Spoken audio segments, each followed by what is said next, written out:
Glad you actually mentioned the point as far as, like layering on additional kind of services and kind of value add to users.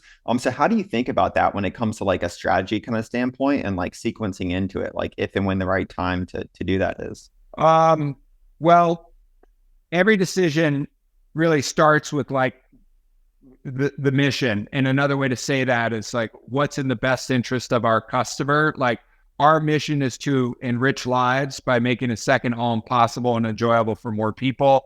We call our owners, we use personas internally, and this was a thing that Zillow did. So we picked this up from Zillow, but we call our owners Oscars. So we try to put a gender neutral name on the different personas, and Oscar, I guess it's not totally gender neutral, but Oscar is the persona that we use for our owners. So, it's basically what do we need to do to enrich Oscar's life, and that's how we determine what to focus on in terms of the prioritization of the things that we're focused on. I mean, it's a very dynamic thing that is dependent upon kind of the priorities of the business at that moment in time, and also the circumstances in that moment in time.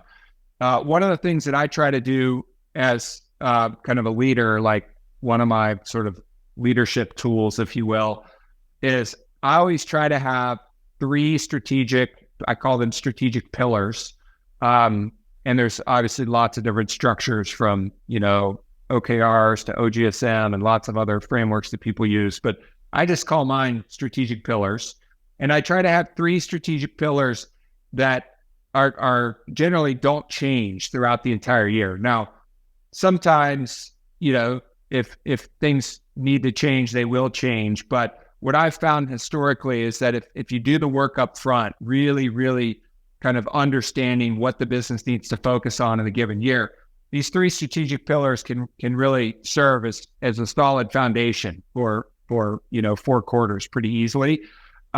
So that provides a framework for prioritization as well, because like one of our strategic pillars right now is no customer left behind, which basically is about this idea that we have all these prospective customers in our database, like tens and tens of thousands of people who have submitted leads, told us they were interested in buying a second home, are qualified to buy a second home. And we basically haven't done a great job of nurturing them. They've kind of just been sitting in our database as like dormant opportunities. And we spent a lot of money, tens of millions of dollars building the brand and attracting all these people to our database. So we realized going into 2024 that we needed to do a better job of nurturing these opportunities in our database. So one of our big strategic pillars is no customer left behind. And there's a whole bunch of work work streams that flow up to that strategic pillar. So not a perfectly clear, precise answer, but I guess the TLDR is that, it's a dynamic thing that needs to be kind of thought about and worked on in real time.